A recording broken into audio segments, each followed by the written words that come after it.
শুধুমাত্র 3টা ডিম দিয়ে আজকের এই সফট স্মুথ এবং সিল্কি ক্যারামেল পুডিংটা বানিয়ে নিয়েছি এবং খুবই অল্প সময়, কারণ আমি প্রেসার কুকারে বানিয়ে নিয়েছি। আর এই যে দেখুন কিভাবে সঠিক পদ্ধতিতে ক্যারামেল তৈরি করতে হয় সেটাও কিন্তু দেখিয়ে দিব। অল্প কিছু উপকরণ আর পরিমাণ ঠিক থাকলে, কিছু প্রসেস ফলো করলে একেবারে নতুন যারা বানাবেন তাদের পুডিংও এরকম হবে। এই পুডিংটা বানাতে এতটাই কম সময় লাগে, চাইলে ইনস্ট্যান্ট বানিয়েও কিন্তু খাওয়া যাবে। এই তো পুডিংটা বানানোর জন্য এখানে আমি লিকুইড দুধ নিয়েছি 1/2 কেজি পরিমাণ, আর চুলায় বসিয়ে অনবরত জাল করে নিচ্ছি মিডিয়াম আছে। আর দুধের মধ্যে কিন্তু আমি 1/2 কাপ পরিমাণ চিনি দিয়েছি। দুধ জাল করার সময় একসাথে চিনি দিয়ে দিলে পাতিলের মধ্যে একেবারেই লেগে যাবে না। দুধটা জাল করে আমি 1 পোয়া পরিমাণ করে নিয়েছি আর এক সাইডে রেখে দিয়েছি। এখন আমি ক্যারামেলটা তৈরি করে নিচ্ছি। যে বাটিতে পুডিং বসাবো সেই বাটিতে আমি নিয়ে নিচ্ছি 2 টেবিল চামচ পরিমাণ চিনি। এখন কিন্তু আমি চুলাটা ধরিয়ে দেইনি, আর এখন দিয়ে দিচ্ছি 1.5 টেবিল চামচ পরিমাণ পানি। ভালো করে মিশিয়ে চুলাটা ধরিয়ে মিডিয়াম আঁচে রেখে দিব। একেবারে হাই আঁচে যাওয়া যাবে না, তাহলে চিনিটা পুড়ে যাবে। কিছুক্ষণ পরে যখন পানি শুকিয়ে যাবে, এই যে ক্যারামেল হতে কিন্তু শুরু করে দিয়েছে। একেবারে আর নাড়ার প্রয়োজন নেই, একটু বাটির দৌড়ে এভাবে ঘুরিয়ে দিলেই হবে। এই তো ক্যারামেলটা তৈরি হয়ে গিয়েছে। এখন আমি ঠান্ডা হওয়ার জন্য এক সাইডে রেখে দিচ্ছি।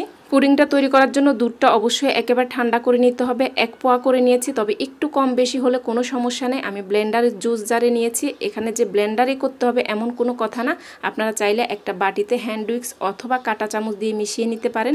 আর এই দুধের মধ্যে দিয়ে দিচ্ছি 3টা ডিম, রুম টেম্পারেচারে থাকা 1 চিমটি পরিমাণ, মানে 2-3 ফোঁটা পরিমাণ ভ্যানিলা এসেন্স। আর কোনো কাজ নাই, এগুলাকে আমি এখন ভালো করে ব্লেন্ড করে নিব। আপনারা যারা ব্লেন্ড করতে চান না, কাঁটা চামচ অথবা হ্যান্ড উইক্স দিয়ে ভালো করে মিশিয়ে নেবেন। তবে ব্লেন্ড করে নিলে পুডিংটা এরকম অনেক বেশি স্মুথ হয় আর সিল্কি হয়।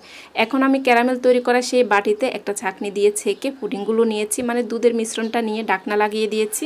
এখানে আমি বড় সাইজের একটা প্রেসার কুকার নিয়েছি, মানে পুডিংয়ের বাটি থেকে একটু বড় হতে হবে। অল্প কিছু পরিমাণ পানি দিয়ে একটা স্ট্যান্ড বসিয়েছি। পানির পরিমাণ এমন হবে স্ট্যান্ডটা ডুবে গেলেই হবে।